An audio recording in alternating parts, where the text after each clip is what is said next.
Marilyn Monroe was famous for her perfect, breathtaking performance, but the king of Hollywood suddenly broke down mid-interview, not because of a scandal, but because a single, heart-shattering question from a 10-year-old boy forced her to remember the fragile girl she had tried for years to forget.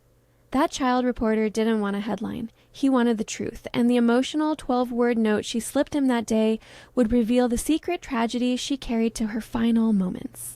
The year was 1955, and the air inside the grand ballroom of the St. Regis Hotel in New York wasn't just hot, it was electrically charged, thick with the scent of flash powder, expensive perfume, and pure, ravenous expectation. Marilyn Monroe sat at the center table, a blinding beacon under the harsh glare of 100 photo bulbs, looking like she was simultaneously about to conquer the world and shatter into 1,000 pieces. This wasn't an interview. It was a high-stakes performance where every perfectly rehearsed giggle and every breathy answer was a shield against the 50 cynical journalists who had gathered to peel back her carefully constructed facade. She spoke of her new role, deflecting questions about her personal life with the practiced ease of a master illusionist. But the narrator knew something the press didn't. Behind the million-dollar smile, Norma Jean Mortensen was drowning. She was emotionally exhausted, worn down by recent private heartbreaks and battling studio executives who saw her as property, not a person. The air around her was a cage of velvet and gold, and she desperately longed for an escape. The bright lights, which once symbolized fame, now fell like 1,000 tiny needles. Pressing into the exhaustion, she carefully hid beneath layers of professional composure. Every time a flashbulb fired, it momentarily burned a shadow of her true, tired face onto the back of her eyelids, a ghost only she could see. The heat under the lights was so intense it caused the thin silk of her dress to cling to her skin, a constant physical reminder of the uncomfortable scrutiny she endured. She was a captive jewel, dazzling but trapped. The room's expensive velvet decor seemed to mock her inner poverty, a stark, painful contrast that only heightened her sense of isolation as the spotlight claimed her. She wondered briefly if anyone in the roaring crowd truly saw the trembling hands beneath the table. Then the focus shifted. Off to the side, near the folding chairs reserved for overflow, a small, solemn figure stood out like a stray piece of innocence in a room full of wolves. It was a boy, no older than 10 years old, clutching a tiny, worn notepad that seemed far too fragile for the event. His name was Leo. The other reporters, veterans of the game, exchanged amused, patronizing glances. He looked utterly out of place, his small suit rumpled, his expression neither starstruck nor cynical, but simply intensely earnest. He wore a cheap dark blazer that looked like his Sunday best, a stark contrast to the elegant silk suits surrounding him. His presence was a subtle disruption, a quiet anomaly in the well-oiled chaos of Hollywood publicity. He didn't fidget or pose. He watched with a steadfast, unnerving attention that bypassed the celebrity and saw the woman. Marilyn, ever attuned to the energy of a crowd, felt Leo's presence like a drop in temperature. She looked at the grown men and women who were grilling her, seeing the greed and judgment in their eyes, and then she looked at Leo. He didn't smile. He didn't look like he wanted gossip or a scandalous quote. He just looked like he was watching her. The questions kept coming. About her recent separation, about her rumored next spouse, about the size of her diamond rings, and Marilyn kept answering, but her focus was now irrevocably drawn to the small, silent observer. She recognized in his posture the same guarded silence she had perfected in her youth. Leo was not just a child. He was a mirror reflecting a hidden sadness. His eyes were wide, but they held an uncanny adult quality, as though he had seen more pain than any 10-year-old should. She felt a strange protective surge mixed with a terrible vulnerability. The moderator announced a pause, checking his watch, but the flow of questions only intensified. The press, sensing the star was near her breaking point. The moderator, desperate to keep the schedule on track, cut in with a booming voice. "One last question, please, and let's try to keep it light." Marilyn braced herself for the final expected punch, another query about a powerful man or a career misstep. But then the unexpected happened. The moderator pointed his finger not toward the usual power broker in the front row, but toward the corner. "Mr. Leo, the floor is yours." The room collectively held its breath, ready for the child's question to be the comic relief of the afternoon. They had no idea that this small boy, holding that tiny, fragile notepad, was about to ask the one question that no one in that room, not the studio, not the press, and perhaps not even Marilyn Monroe herself, was prepared to answer. The air conditioning unit in the ballroom sputtered, but the heat of the scrutiny was overwhelming as Leo rose to his feet, his worn-out shoes barely clearing the velvet rope that separated the press from the stage. Everyone was waiting for the punchline, for the child's joke to deflate the tension, but there was an unexpected gravity in the way he held his pencil, a quiet dignity that demanded attention. The secret of his presence, the reason a 10-year-old was accredited to interview the world's biggest star, lay in a small, local New York newspaper that had run a story contest. Leo's winning essay was about the beauty of hidden kindness, a phrase that felt dangerously out of place in that cynical room. His mother, a devoted admirer of Marilyn who saw the wounded woman beneath the glamour, had pulled every string she could just to get him in the room for a fleeting glimpse. She had told the foundation that Marilyn was Leo's hero, but the truth was, Leo felt a profound, inexplicable sadness emanating from the screen, a sadness he recognized from his own quiet life. He stood there, completely still, and it was the stillness that began to unnerve Marilyn. The veterans of the press pool had shouted invasive questions for 20 minutes, yet Leo's silent gaze had more power than all their flashbulbs combined. He didn't see the platinum hair or the siren dress. He seemed to see only the exhausted woman named Norma Jean. He held the gaze of the icon, and in that exchange, the illusion of Monroe began to crack under the weight of his simple, honest presence. Marilyn, desperate for any distraction from the grinding pressure, gave him a small, genuine smile, the kind she usually reserved for the camera when she thought no one was looking. She leaned into the microphone.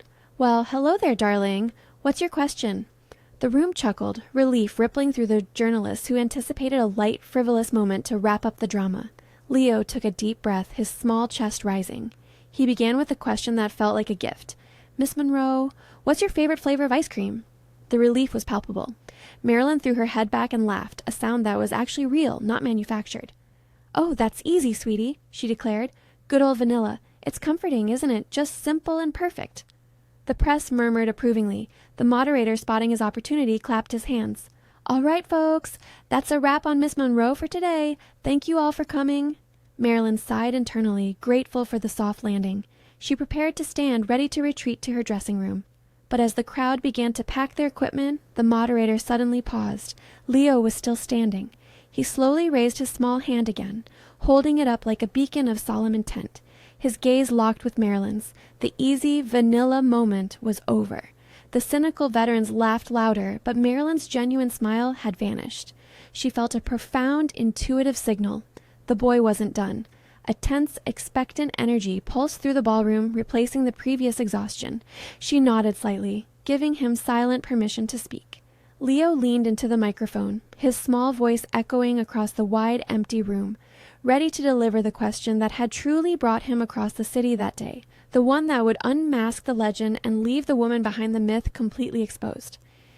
His head tilted slightly, and his eyes, those unnervingly serious eyes, didn't look at the famous actress but directly at the fragile woman hiding behind the public image. And then he asked the question, a phrase so simple and unexpected that it detonated in Marilyn's heart like an emotional grenade. "When you were a little girl," he asked, his voice shaking only slightly, "who was the first person you told your real name to?" The silence that fell after Leo's question was heavier than any thunderclap, a vacuum that sucked the air, the light, and the performance right out of the room. The press saw a puzzled child asking an odd question. Marilyn saw the crumbling foundation of her entire life, a sudden, blinding glimpse of the little girl she had spent 20 years trying to erase. She had just granted authority to the most vulnerable person in the room, and in return he had exposed the most vulnerable part of her soul. It was the greatest psychological ambush of her career, delivered by the smallest possible messenger, and it instantly stripped away every defense she had built. The question, "Who was the first person you told your real name to?" was an emotional laser beam, bypassing Marilyn Monroe entirely and striking Norma Jean Mortensen. Norma Jean wasn't a secret. She was a wound associated with neglect, foster homes, and a desperate search for security. The irony of the most famous woman in the world being defined by her anonymity as a child hung heavy in the heated air. The sound of the microphone feed humming, typically a benign sound, became a buzzing, intrusive drone in her ears, amplifying the panic. Marilyn's perfect practice smile did not vanish. It froze, a glassy, terrible mask of shock. The breath left her body in a single, sharp gasp. Her eyes, moments ago sparkling with celebrity brilliance, suddenly looked enormous, vacant, and filled with the terrifying loneliness of a child. For a terrible, eternal moment, the famous blonde was gone, replaced by a frightened, fragile woman. The sheer shock immobilized her, anchoring her to the velvet-draped table as if a physical force held her. She was drowning in the flood of abandoned memories, unable to grasp for the surface of her famous identity. The reporters began to stir, muttering amongst themselves, trying to decipher the angle. They were too cynical to grasp the emotional truth. They looked to the moderator, who was frantically signaling to the sound booth to cut the feed, oblivious to the fact that the real, unscripted drama was unfolding right in front of him. The entire room erupted in confusion. The question made no sense to the cynical press. They only knew Marilyn Monroe. Marilyn couldn't move. She was trapped in the memory the question evoked. The narrator knew the truth. The Norma Jean she remembered was a girl who searched every single day for one trustworthy adult, one kind heart who could be safely given the sacred secret of her identity. The sound the audience heard next wasn't a breathy giggle, but a muffled, broken sob. The performance had utterly shattered, and for the first time in years, Marilyn Monroe was speechless. The camera lens, which usually magnified her glamour, now magnified her absolute, unprotected despair. This was a truth bomb dropped not from scandal, but from pure, shattering innocence. The gasp had broken the spell, but the tears completed the devastation. As Marilyn's perfect composure cracked, a single crystal-clear tear tracked a destructive path through her meticulously applied makeup, a diamond of liquid sorrow running down the face of the world's most desired woman. The sight was immediate, raw, and utterly catastrophic to the illusion. The camera flashes for once slowed, catching not a siren, but a frightened, vulnerable soul. The sobs were no longer muffled. They spoke of decades of unshed pain. This wasn't the dramatic sorrow of an actress. This was the uncontrollable weeping of Norma Jean Mortensen, finally confronted with the lonely reality of her beginning. The gold and velvet cage she had built around herself had collapsed, all because of the honest question of a 10-year-old reporter. She was weeping for all the years she had to hide the person she was, for the failure of every adult who was supposed to protect her original, true self. The raw, unchecked emotion was terrifying to the handlers but intoxicatingly real to the few audience members who understood the depth of the moment. The agony on stage was not about the question. It was about the failure to trust when she was a child. Leo looked horrified and instantly protective. He reached out a small, tentative hand, but drew it back, respecting the boundary of her immense, sudden sorrow. He knew instinctively that this breakdown was sacred. The chaos erupted instantly. Studio executives, seeing their biggest asset dissolving on camera, surged forward. "Cut the feed! Cut the feed!" shouted the flustered moderator, pushing wildly toward the stage. Their only concern was the damage control, the headlines, the stock price, the carefully maintained image. Their hands reached out to shield Marilyn, their movements frantic and clumsy, trying to block the sight of her anguish from the hungry cameras. They were worried about the stock price. She was worried about her soul. But in the center of the frantic activity, Marilyn was completely still, immobilized by her grief. The boy was the only one who didn't try to clean up the mess. He simply looked at her with a profound, solemn empathy that mirrored her own shock. The frantic movements of the executives created a literal physical barrier between Marilyn and the gawking crowd, but the true connection was already made between the star and the boy who understood her silence. The stage, lights, once a source of fame, now felt like the interrogation lights of her deepest fear, and she desperately needed to escape the public's hungry gaze to face the boy who had brought her to her knees. The gasp had broken the spell, but the tears completed the devastation. The collapse was all because of the honest question of a 10-year-old reporter. The narrator knew exactly what that question triggered. There was a fictional memory, an elderly neighbor named Mrs. Gable in a brief foster placement when Norma Jean was 8 years old. Mrs. Gable was kind but weary, and Norma Jean had nearly told her the truth, that she felt like a castaway. But she hadn't. Fear had stopped her. Fear that if she confided her weakness, she would be sent away again. That fear was woven into the fabric of her earliest memories, a constant, chilling companion dictating every relationship she ever had. She realized that by hiding Norma Jean, she had denied her the chance to ever find that safe harbor. That fear, that inability to trust, was the engine of her life. And here, in front of 50 cynical journalists, a child had forced her to face the fact that she had never truly confided in anyone, that she was still carrying the heavy secret of that abandoned girl. She saw Leo, still standing, his notepad now forgotten, his face filled with sudden horror and regret. He didn't look like a victorious reporter. He looked like a protective younger brother who had unintentionally hurt his sister. The studio executives rushed the stage, panicking over the live broadcast, trying to block the cameras and end the live broadcast. The chaos created a barrier between Marilyn and the gawking crowd. But in the center of the frantic activity, Marilyn was completely still, immobilized by her grief. The simple question cut through the noise, leaving the world's most desired woman, brought down by the trauma of an unwanted child, utterly exposed. If this story of Marilyn's hidden heart touched you, hit that subscribe button to ensure you never miss the human moments behind the legend. And don't forget to like this video and share your thoughts in the comments below. The moment of public anguish lasted perhaps 10 seconds, but to the people in that ballroom, it felt like an eternity. As the executives formed a defensive human wall shielding Marilyn, the sound of her raw, uninhibited grief was the only thing that mattered. She was trembling violently. In the midst of the chaos, only Leo remained still.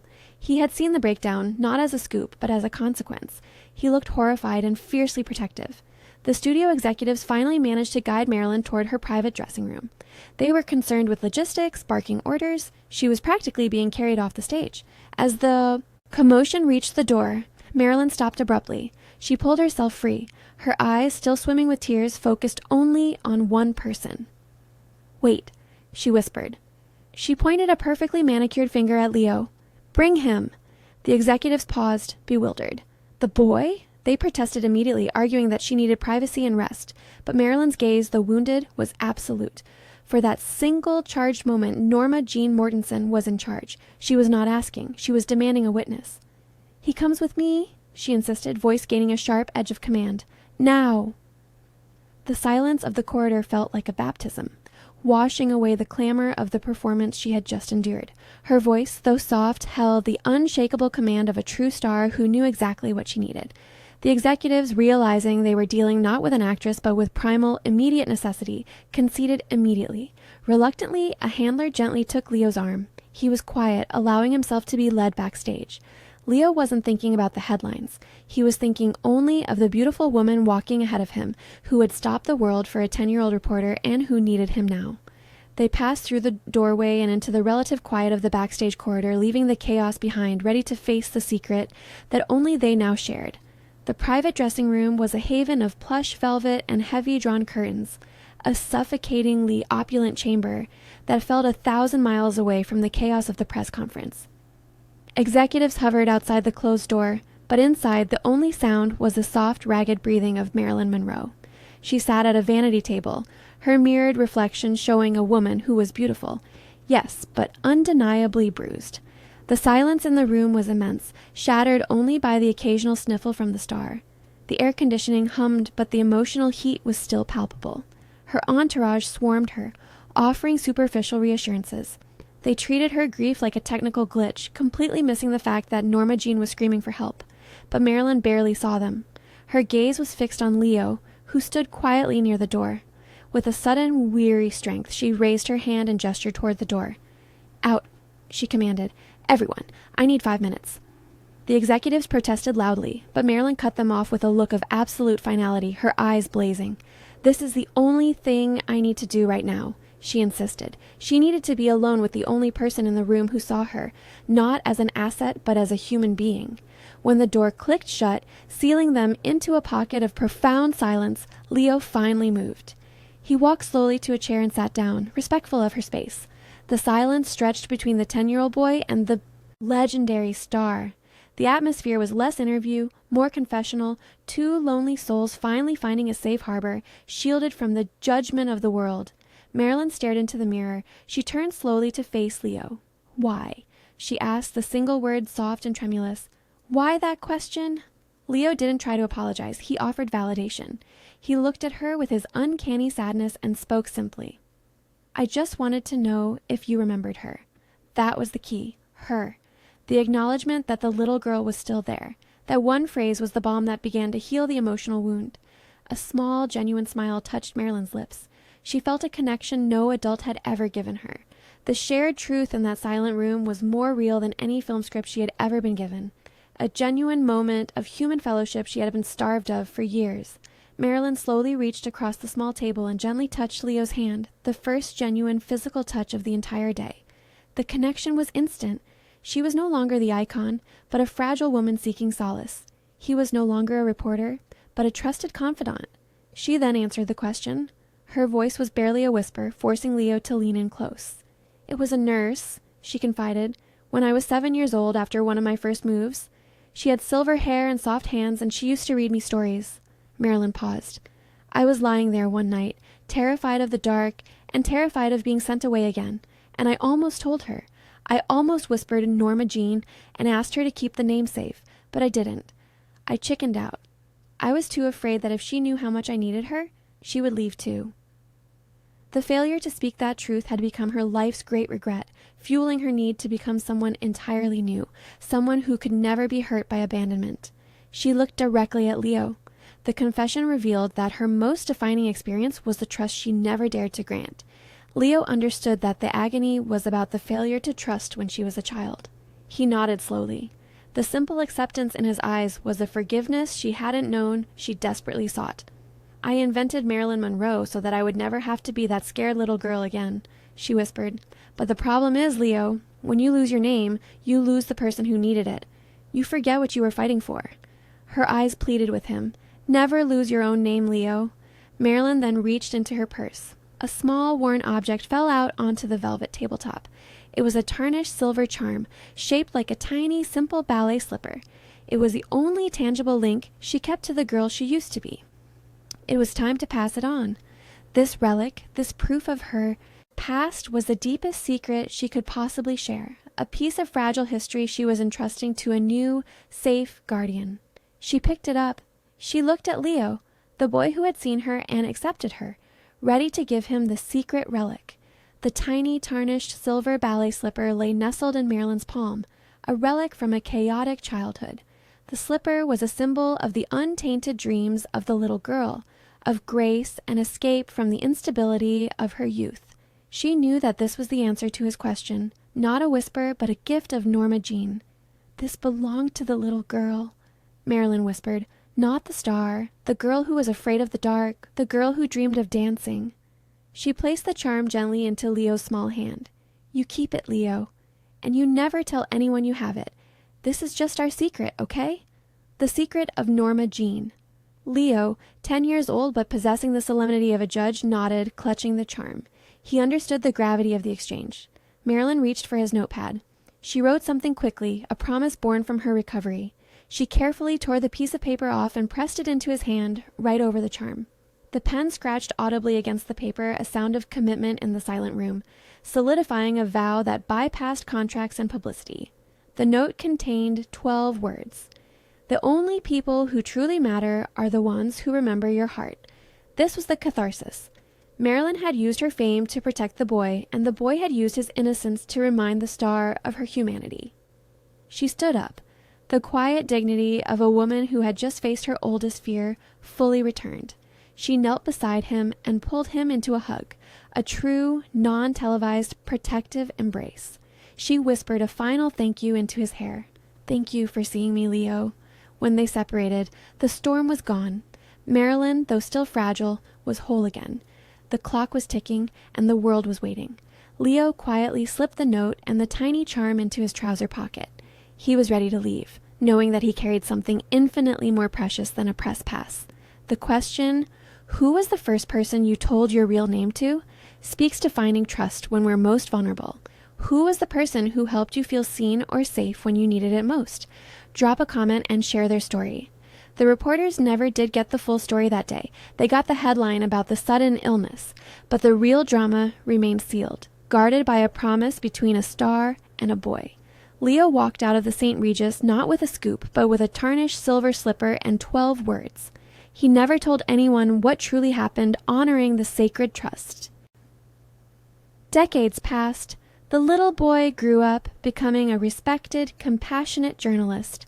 Now an elderly man, Leo would sometimes look at the charm and remember the warmth of Marilyn's hands. He never wrote about that day, not even after Marilyn's tragic passing, because that story belonged only to Norma Jean. He carried the silver slipper with him always, a constant, quiet reminder that fame was ephemeral, but human connection was eternal, a lesson he integrated into his own writing career. The narrator knows that the small, unpublicized moment changed Marilyn forever. She began to pay closer attention to the quiet faces in the crowds. In honor of the little boy, Marilyn anonymously created a small fund dedicated to a children's medical facility, focusing on helping those young ones who felt most invisible. No one ever knew the source of the donations, but the fund was always specifically directed toward counseling and support for abandoned children, ensuring they had someone safe to whisper their real names to. The money flowing from the actress ensured that other little girls who felt like Norma Jean might find the safe confidant she never could. A profound act of charity driven by her deepest pain and desire to rewrite her own tragic history.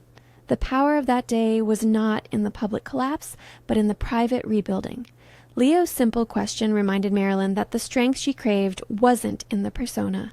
The 12-word note defined his lifelong career. He didn't report news, he reported hearts. Years later, sitting alone, Leo reflected on the final truth. The world saw Marilyn as a tragedy, but Leo saw her as the woman who, in her greatest despair, chose to share her most guarded treasure with a child who simply cared. She used her star power for an act of pure, selfless acknowledgement.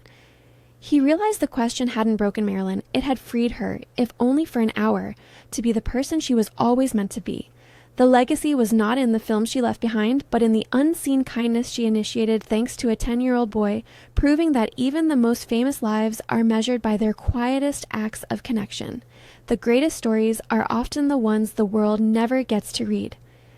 On that hot afternoon in 1955, a 10-year-old boy gave the biggest star in the world a gift she desperately needed: the dignity of being seen, not as an icon, but as Norma Jean. The beautiful irony is that Leo, the little reporter, came seeking a scoop, but instead, he became the keeper of Marilyn Monroe's forgotten heart. If this story of Marilyn's hidden heart touched you, hit that subscribe button to ensure you never miss the human moments behind the legend. And don't forget to like this video and share your thoughts in the comments below.